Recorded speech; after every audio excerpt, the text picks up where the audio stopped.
নমস্কার বন্ধুরা, welcome to my channel SB explorer. তো বন্ধুরা, তোমরা সকলেই জানো আজকে কলকাতা ডার্বি ম্যাচ ছিল, যে ম্যাচটা কিন্তু ড্র হলো, মানে এক এক গোলে ড্র হলো।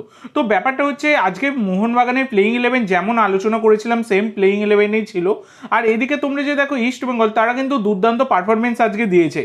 তো মোহনবাগান যেমনটা প্রত্যেকটা ম্যাচে বলি, এত পরিমাণে গোল মিস, আর বলতে গেলে মিস পাসের বন্যা, প্রচুর পরিমাণে মিস পাস করেছে মোহনবাগান। যেখান থেকে মানে পরিষ্কার গোল আসবেই সেই সব জায়গায় এত পরিমাণে গোল মিস করেছে, মানে মিস পাসও করেছে, দুটোই করেছে আর কি।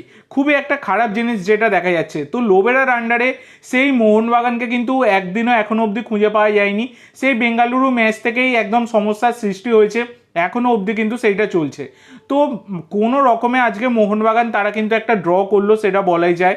ফার্স্টে গোল খেয়ে গিয়েছিল, এডমন্ড গোল করে দিয়েছিল, তারপরে কিন্তু মোহনবাগানের হয়ে গোল শোধ করে দেয় জেসন কামিন্স।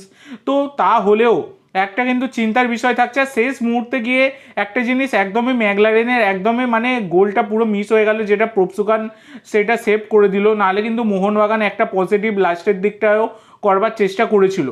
তো যাই হোক, তবে মোহনবাগানের সমস্যা কিন্তু টিমে রয়েছে, মানে গোল ফিনিশিংয়ের ক্ষেত্রে, সেটা কিন্তু আমরা সকলেই দেখতে পাচ্ছি।